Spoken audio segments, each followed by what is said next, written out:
তো সেভাবেই যখন আমার সাথে অন্য অনেক হিরোদের সাথে যখন তারা মনে হচ্ছে যে গল্পে এভাবে যাবে, এই কাস্টিং যাবে, তখনই তারা চুজ করছে। তো এভাবে আসলে অনেকের সাথেই কাজ হচ্ছে এবং আমি তো বরাবরই বলেছি যে একজন শিল্পী হিসেবে আমি সবার সাথেই কাজ করতে চাই এবং সেটাই হচ্ছে। সো জুটি হিসেবে আমার কাছে মনে হয় যে এটা দর্শকদের উপর ডিপেন্ড করবে তারা কিভাবে অ্যাকসেপ্ট করছে কাকে।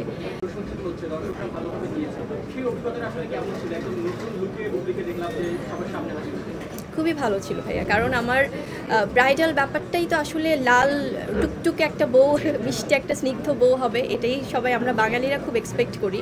তো সেই জন্য সেরকম একটা লুক এসেছে এবং সবাই ভীষণ প্রশংসা করছে। এবং আরেকটা লুক আমাদের হয়েছে যেটা অফ হোয়াইটের মধ্যে একটা পাকিস্তানি ব্রাইডাল লুক, সেটা আমাদের এই শ্যুটটাই আমরা করেছি আকলিমা খান আপুর সুন্দর একটা ব্রাইডাল লুকের জন্য, পার্লারের জন্য। তো ভীষণ ভালো লেগেছে। আমি বরাবরই চাই যে একটু এক্সক্লুসিভ শ্যুট নিয়ে দর্শকদের সামনে আসতে। তো দাদাও যেমন প্রশংসা পাচ্ছে, আমিও পাচ্ছি। সো থ্যাঙ্কস টু এভরিওয়ান যারা আসলে এটা পছন্দ করেছেন। আপনার রুমের প্রশংসিত পাশাপাশি আরেকটা বিষয় যেন আপনার যে কোয়ালিটি ছিল ওই ব্রাইডালটা, তা নিয়ে অনেক আলোচনা সমালোচিত হচ্ছে। আপনি পুলিশের সাথে ঠিকঠাক মতো যাচ্ছে কিনা এই মডেলটা, আসলে সেই বিষয়টা নিয়ে কি বলবেন? এটা নিয়ে অনেক সমালোচনা হয়েছে। আসলে হয় কি, সবসময় কিছু ডিফারেন্ট না করলে তো এটা নিয়ে কথা হবে না। তো দেখা যায় যে আমরা আমাদের শ্যুটের সময় আমরা জানতাম যে এটা নিয়ে হয়তো বা অনেকে খুব পজিটিভভাবে নিবে, আবার হয়তো বা অনেকে একটু ভাববে যে একটু ডিফারেন্টভাবে আলোচনা করবে। তো এটাই হয়েছে। তো আমরা আমাদের মনে হয় যে আমাদের জায়গা থেকে আমাদের শ্যুটটা খুব সাকসেসফুল। আর হয় কি, আমরা যদি নতুনদের সাথে কাজ না করি, আমরা যারা বেশ কয়েক বছর হয়ে গেছে, আমার হয়তো বা 9-10 বছরের একটা জার্নি, তো সেখানে আমরা যদি নতুনদের সাথে কাজ না করি, যদি একটু ডিফারেন্ট না লাগে, তো সেখানে আসলে চেঞ্জেস পাবে না দর্শকরা। তো ওইটাই আসলে করা হয়েছে, একটা এক্সপেরিমেন্টাল শুট করা হয়েছে এবং আমরা সাকসেস যে সবাই এটা নিয়ে কথা বলছে। Thank you.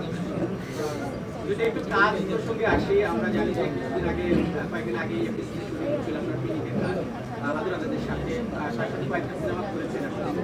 এই গল্পটা নিয়ে যদি কিছু বলেন, আসলে এটা নিয়ে আসলে হয় কি, আমার বেশ কয়েকটা মুভির কাজ রেডি হয়ে আছে, যেগুলো হয়তো বা সামনে এক এক করে মুক্তি পাবে এবং আপনারা দেখতে পাবেন। কারণ আপনারাই তো আমার কাজগুলো দর্শকদের কাছে পৌঁছে দেন। কারণ শিল্পীদের এবং সাংবাদিকদের মধ্যে যে একটা সুন্দর মেলবন্ধন, এটা আসলে খুবই দারুণ, খুবই চমৎকার। সো আপনাদের মাধ্যমে আমার কাজগুলো পৌঁছাবে। এবং সিনেমা, হ্যাঁ, বেশ কিছু সিনেমা রেডি হয়ে আছে এবং নতুন যে সিনেমাটা শুটিং করছি সেটা অফিসিয়ালি যখন তাদের পক্ষ থেকে কোনো প্রেস মিট করবে, তখন আমরা একদম ইন ডিটেলস বলতে পারবো যে কেমন যাচ্ছে।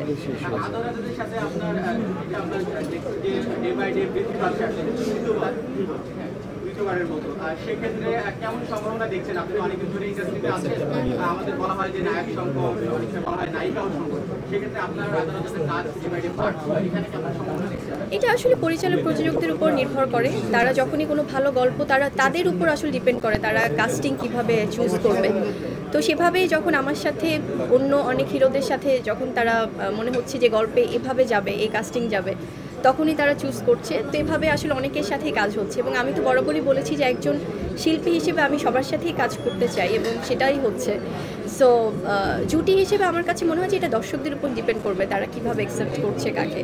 তো বরাবরই আসলে অভিজ্ঞতা ভালো যাদের সাথেই কাজ হচ্ছে এখন। শোনা যাচ্ছে যে ঈদে আসতে পারে, আসলে কি ঈদে আসবে কিনা জানেন?